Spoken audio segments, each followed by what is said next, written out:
Okay, so in this video, we're going to be talking about the Gaussian distribution, probability, and standard deviation.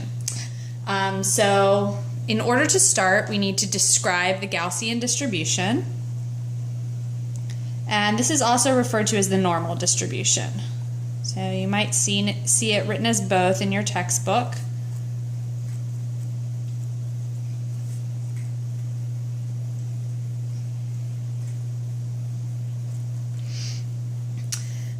And essentially, when we plot our data as a histogram,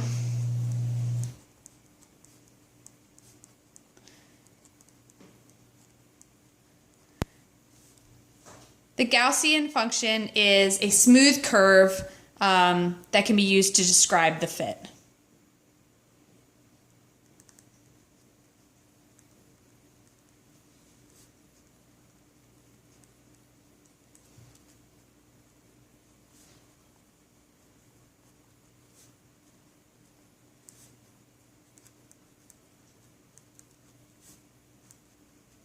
The fit or the shape of our histogram.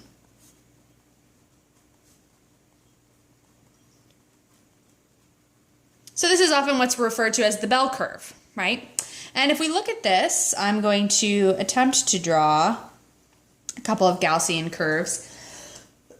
And while you're watching this video or working through this problem, you're going to want to have your book open to table 4.1 so you can see the values, the z values that you're going to need to work through these calculations. So the first thing I'm going to do is draw a picture of a Gaussian curve. You guys can see the testing my art skills, but this should be symmetrical, right? And essentially, the center of that Gaussian curve should be our mean value, which we denote as x bar in this course. Now, the width of this curve, so the area that extends out from that mean on both sides, is our positive and our negative standard deviation, which we refer to as S, okay?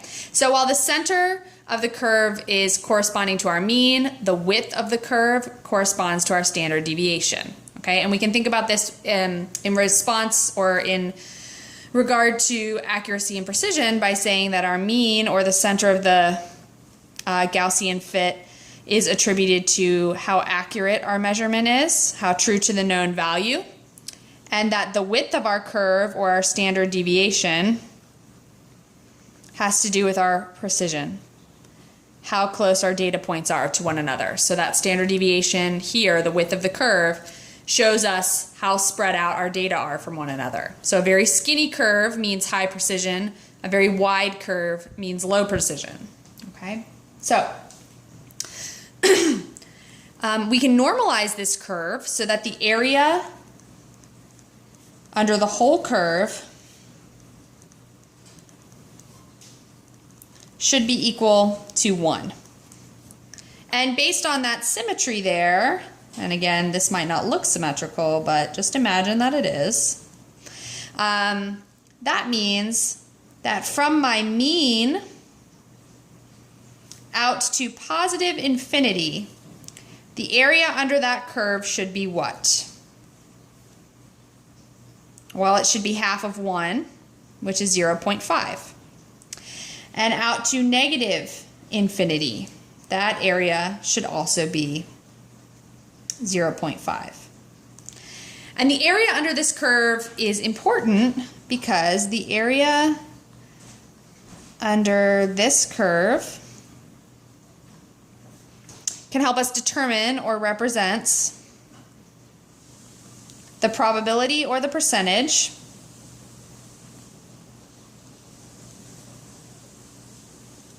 of finding a specific value. And we'll talk more about that in just a minute.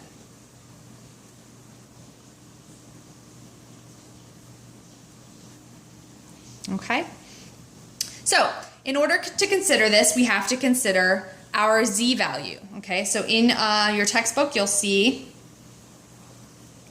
that z is described as our value x minus x bar absolute value, just meaning that that should always, is that always positive? Wait, let me double check. It's not written as absolute value, so scratch that. Let's start down here. Z is equal to our value x minus the mean, x bar, over our standard deviation for our population, okay? So essentially what Z does, Z measures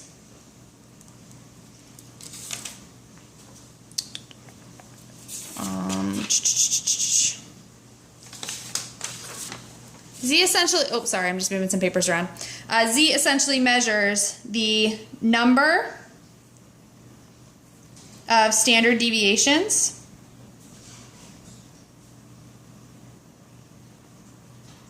that some value of interest, in this case x,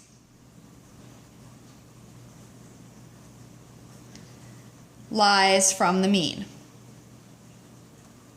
So essentially, we can normalize the distance between, or the deviation between the value that we're interested in and the mean by the standard deviation, and that gives us a z value. So this tells us how many standard deviations away from the mean is the value of your interest, and this can help us determine the probability of finding that value.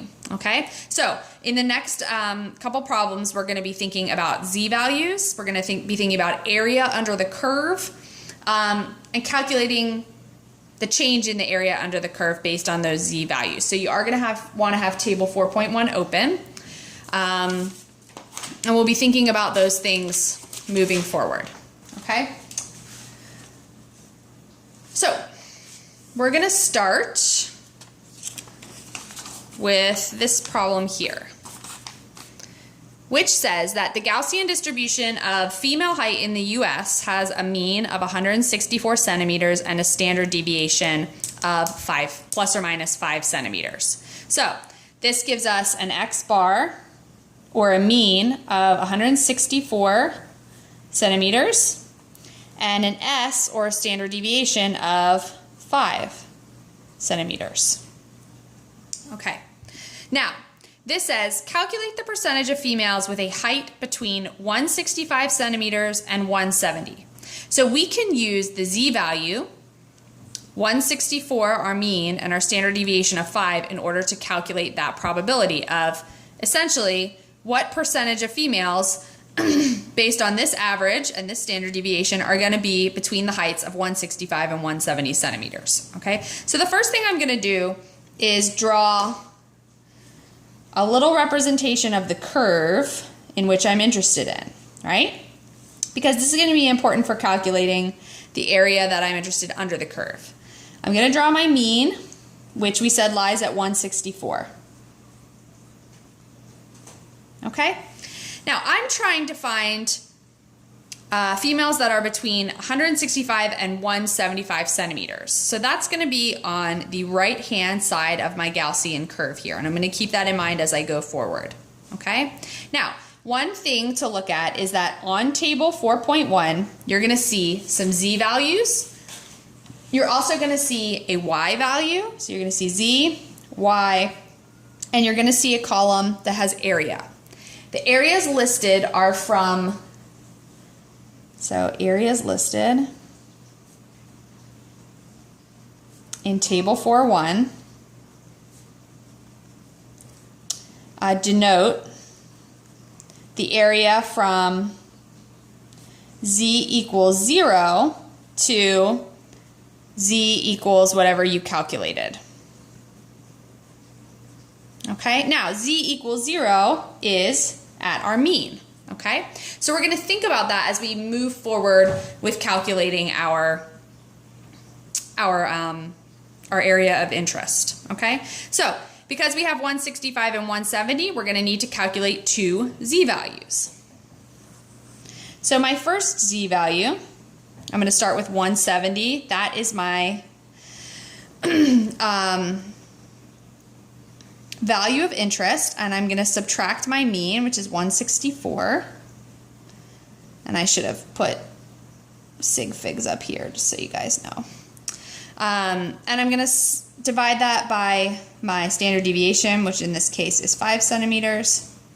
And what I get when I do that should be, what? Let's see. I get 1.2. That's my first z value at 1.2. And if I look at the area that's listed under the 1.2 value, that is equal to 0.3849.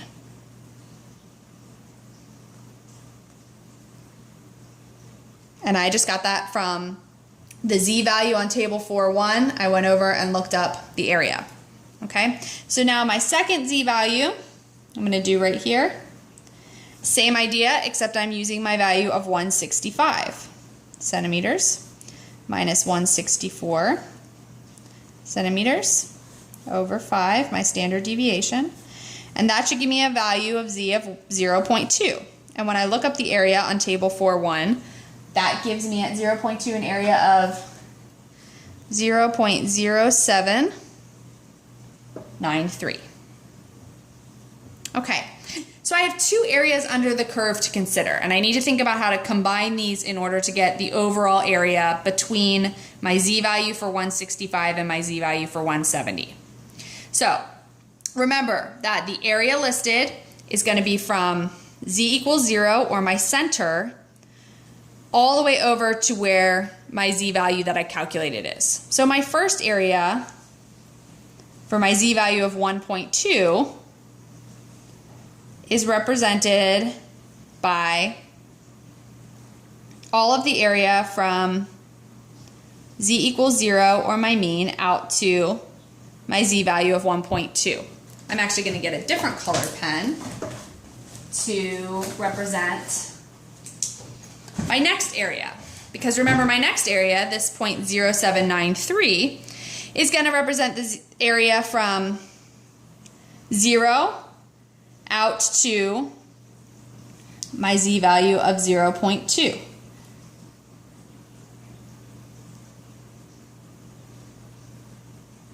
Okay, now I'm interested in the area between 0.2 and 1.2. So I want this area right here.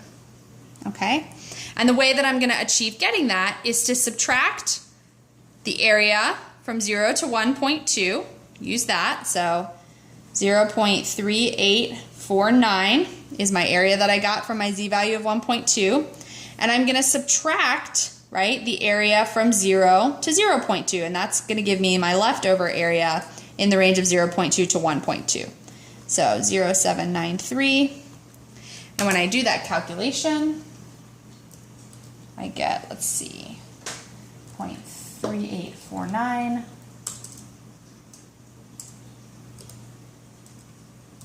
minus 0.0793 gives me, I'll use red pen, sorry, 0.30, what does that say, 56? 56. Okay, so this is my area that I'm interested in.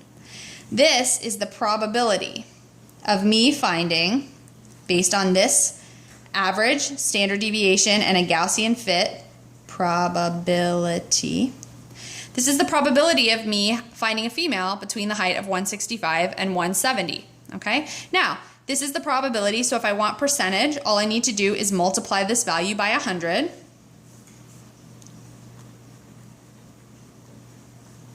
And that gives me 30.56%. So I can expect that based on this distribution, 30.56% of my females will lie between the heights of 165 and 170. Okay, so you kind of have to consider the geometry of your curve, and remember that the areas listed on that table 4.1 are from z equals 0, so from the mean to the z that you calculate. Okay, that's going to be important moving forward.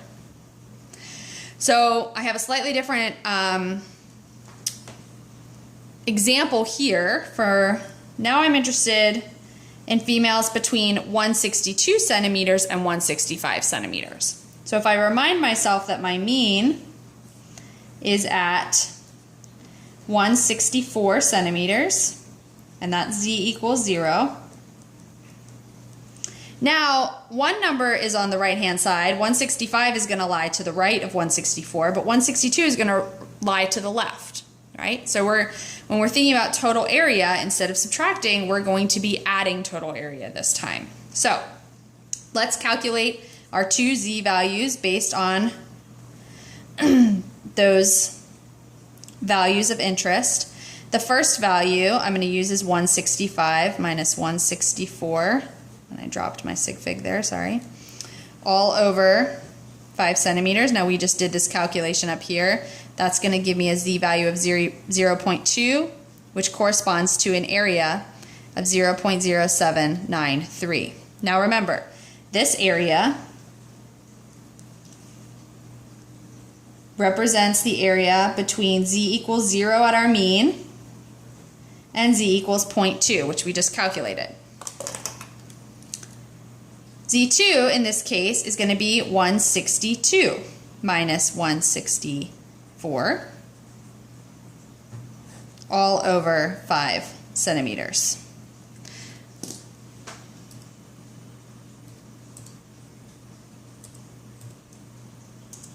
And what I get there is negative 0.4. Now, when I look that up on the table, you'll notice that the table gives it an absolute value of z. So I'm going to look up the 0.4 value on my table, and what I get there is an area of 0.1554. Okay? And that, of course, because it's negative and because 162 is going to lie to the left of my average here, that's going to be on this side of the mean. So here's my negative 0.4. So this area, 0.1554, lies to this side of the mean. Okay? So if I want that total area here, I'm going to need to sum my probability or area from my first z value to the probability for my second z value. So what I get in general is 0.0793 plus 0.1554. And when I add those together, 0.0793 plus 0.1554, what do I get? 0.2347. So this is my probability. Okay, and if I want to find the percentage, I multiply that by 100 to get 23.47%. So I would expect that 23.47% of the women, based on this average and standard deviation, have a height between 162 and 165 centimeters. Okay, so a different way of thinking about the area than up here. You really have to consider where are the values with respect to your mean. That's going to determine whether you're subtracting or adding those areas together. The final example of this we're going to do is we're going to calculate the percentage of females shorter than 159 centimeters. So let me switch back to red if I can find my red pen. There it is. Okay, I'm going to draw my Gaussian again.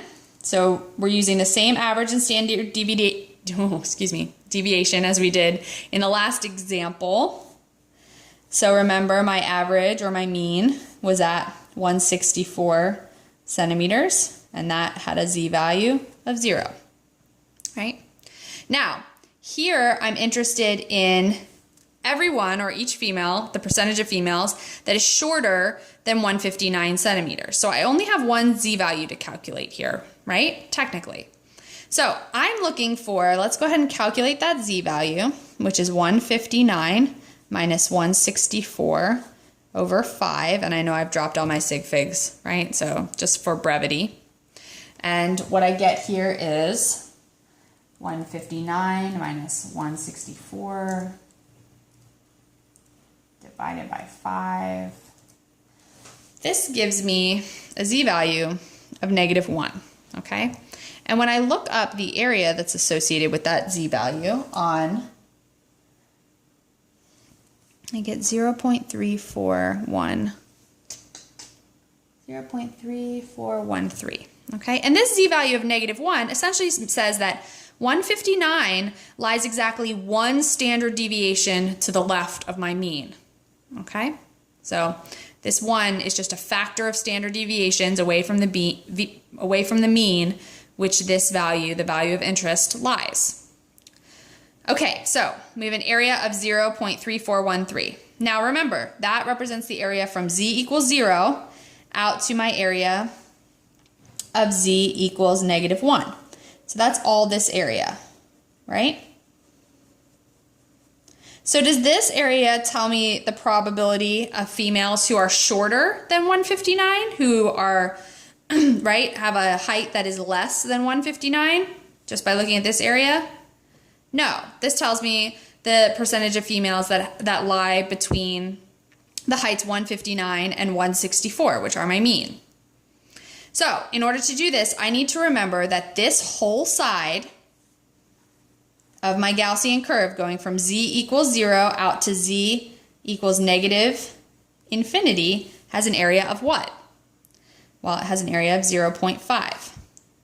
So if I know that my whole area here has an area of 0.5, and I know the area from 0 to -1, if I subtract those areas, I should be able to get the percentage or probability of having a female who is shorter than 159 centimeters. So my area of 0.5 minus 0.3413, what does that give me in terms of percentage? 3413. 0.1587 is my probability here. And if I want to convert that that's not going to fit, probability. If I want to turn that into a percentage, I just multiply by 100. And that gives me 15.87% of the female population that were measured here would have a height less than 159 centimeters. Okay, so again, a different way to think about the areas under the curve, noting that we have to remember that 1/2 of this curve from 0 to -infinity is 0.5. The other half has an area from 0 to +infinity of 0.5 or 50%, right? Okay, so practice these, and if you have questions, please let me know. Thanks.